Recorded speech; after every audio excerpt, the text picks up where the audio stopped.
धर्मक्षेत्रे कुरुक्षेत्रे समवेतायुयुत्सवः मामकाः पाण्डवाश्चैव किमकुर्वत सञ्जय। या इमां पुष्पितां वाचं प्रवदन्ति विपश्चिताः वेदवादरतः पार्थ नान्यद् अस्तीति वादिनाः कामात्मानः स्वर्गपरा जन्म कर्म फलप्रदां क्रिया विशेष बहुलां भोग ऐश्वर्यगतिं प्रति। हरे कृष्ण।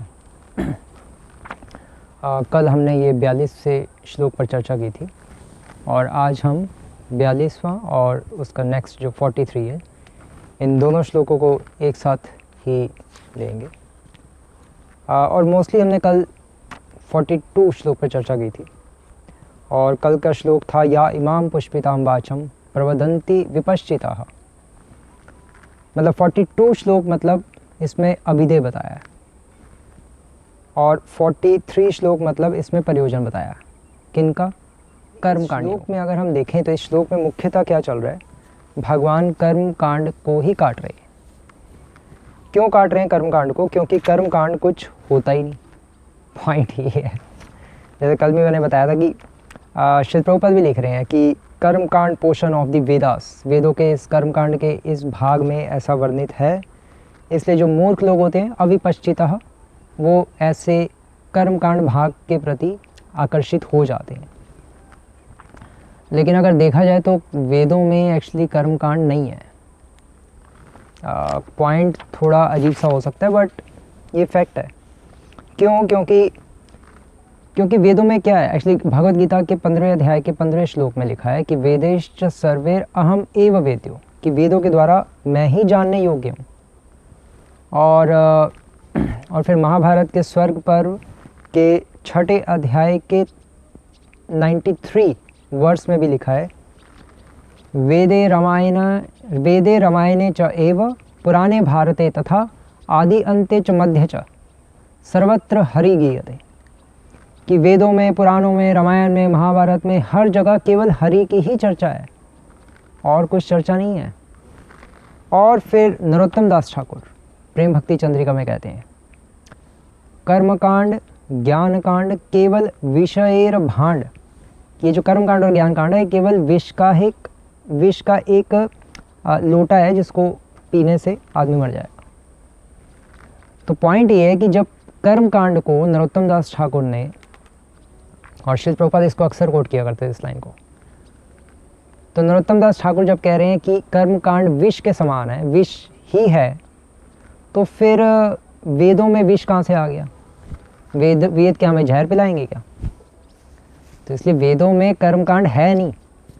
लेकिन पॉइंट ये है कि फिर कर्मकांड कहाँ से आ गया? तो कर्मकांड के फाउंडर कौन थे? कर्मकांड के फाउंडर थे जैमिनी ऋषि। 5000 साल पहले ऑलमोस्ट हुए थे भगवान के समय में ही।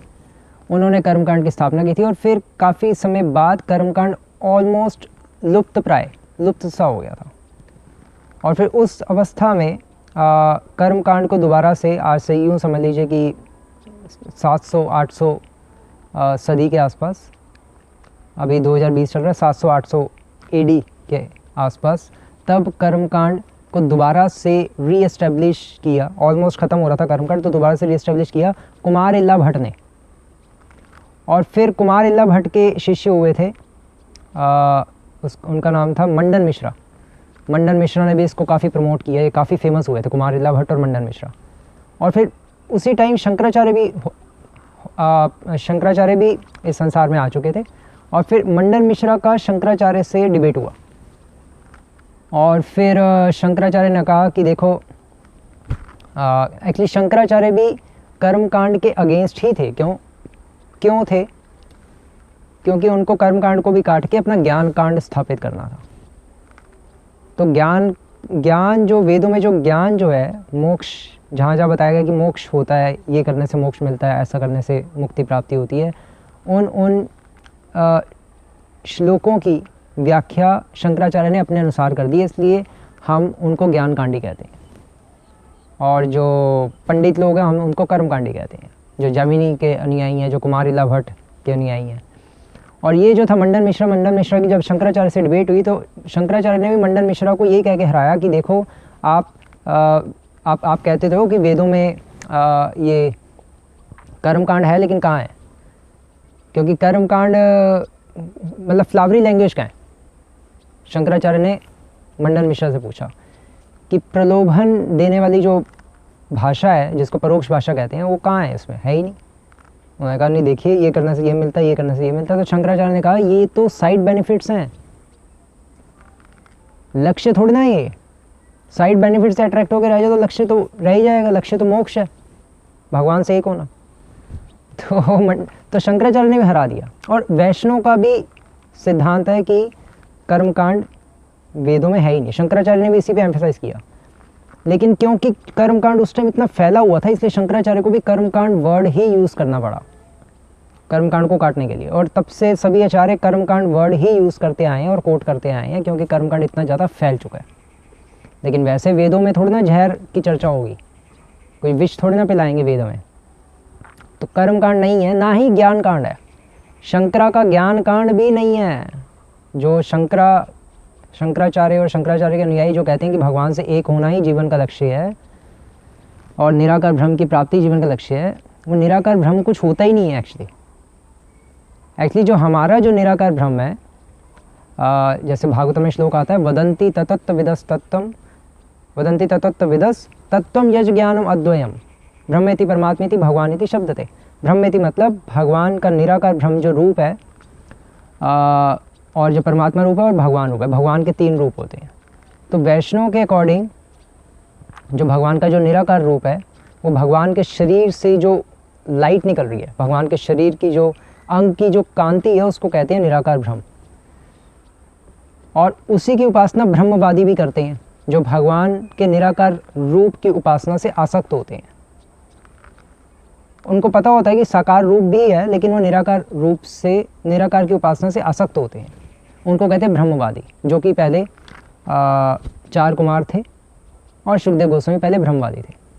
लेकिन ये मायावादी जो होते हैं, जो जिसका प्रचार शंकराचार्य ने किया, इनके अकॉर्डिंग निराकार ब्रह्म इनका अपना मनोकल्पित ब्रह्म है। मेंटल स्पेक्युलेटेड गॉड है इनका। अपने मन से इन्होंने निराकार ब्रह्म बनाया है। इनका निराकार ब्रह्म भी एक क्या है, जो है ही नहीं कुछ। निराकार ब्रह्म इनका वहाँ एग्जिस्ट करता है जहाँ पे मतलब वहाँ एग्जिस्ट करता है, कहाँ करता है पता नहीं।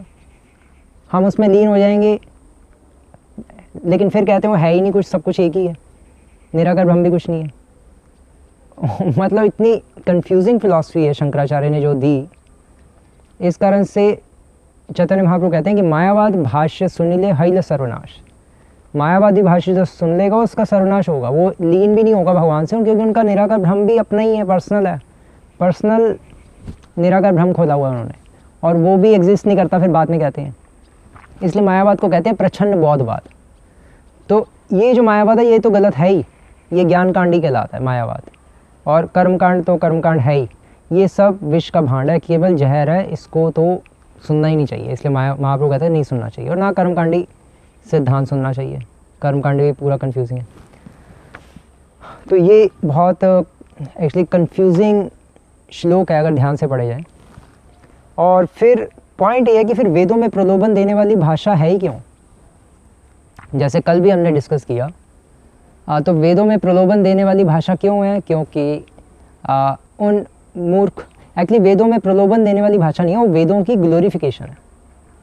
वेदों में भगवान को ग्लोरीफाई किया गया है। अब उसमें ग्लोरिफिकेशन में साइड बेनिफिट्स भी वर्णित हैं, बताए गए हैं कि ऐसा करोगे तो ऐसा हो जाएगा, ऐसा करोगे तो ऐसा हो जाएगा। जैसे हम भी करते हैं, तुलसी महारानी की परिक्रमा करते हैं। यानी कानी च पापानि ब्रह्म हत्यादिकानि च तानि तानि प्रणश्यन्ति प्रदक्षिण पदे पदे, कि तुलसी महारानी की परिक्रमा करने से सारे पाप खत्म हो जाते हैं। लेकिन वो हमारा लक्ष्य थोड़ी ना है, वो तो एक साइड बेनिफिट है, सेकेंडरी रिजल्ट है तुलसी महारानी की परिक्रमा करने का, कि पाप खत्म हो जाते हैं। लेकिन पाप खत्म करने के लिए थोड़ी ना हम परिक्रमा करते हैं, हम तो कृष्ण प्रेम प्राप्त करने के लिए परिक्रमा करते हैं तुलसी महारानी की। उसी तरह से वेदों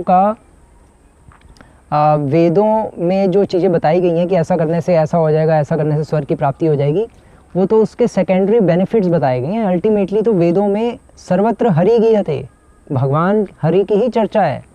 लेकिन हरि की चर्चा इस तरह से करोगे, हरि के लिए इस तरह से यज्ञ करोगे तो उससे ये बेनिफिट हो जाएगा, ये बेनिफिट हो जाएगा। तो जो साइड बेनिफिट्स जो हैं उससे लोग प्रलोभित हो जाते हैं, टेम्प्टेड हो जाते हैं, प्रभावित हो जाते हैं, और फिर वो कहते हैं कि अरे वाह, यही जीवन का लक्ष्य है। उसी को ही जीवन का लक्ष्य बता देते हैं। वो तो सेकेंडरी बेनिफिट्स हैं, वो लक्ष्य थोड़ी ना। उसी को ही वो लक्ष्य बता के उसको फिर यूज़ करना शुरू करते हैं। वेदों का क्या लक्ष्य है? वेदेश्च सर्वेर अहम एव वेद्यो। वेदों का लक्ष्य तो है भगवान कृष्ण की प्राप्ति, भगवान कृष्ण को जानना। तो ये इस तरह से है। और एक्चुअली जैसे गजेंद्र मोक्ष भी है, गजेंद्र मोक्ष वेदों में फ्लावरी लैंग्वेज की बात तो छोड़ो, पुराणों में भी फ्लावरी लैंग्वेज है।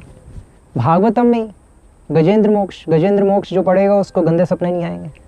लेकिन अब वो गंदे सपने खत्म करने के लिए थोड़ा ना गजेंद्र मोक्ष पढ़ा जाता है, वो तो एक सेकेंडरी बेनिफिट है। गजेंद्र मोक्ष पढ़ने से तो कृष्ण प्रेम की प्राप्ति होती है, वो मुख्य लक्ष्य है जो हमें प्राप्त करना है। लेकिन ये सेकेंडरी बेनिफिट है, और इस सेकेंडरी बेनिफिट से जो आकर्षित हो जाते हैं वो फिर प्रलोभित हो जाते हैं, और फिर वो इस संसार में रह जाते हैं। वो तो बहुत छोटी चीज़ें हैं। तो वेदों में तो केवल भगवान हरि की ग्लोरिफिकेशन है। ये चीज़ें काफ़ी कंफ्यूजिंग है अगर सही से ना समझा जाए तो।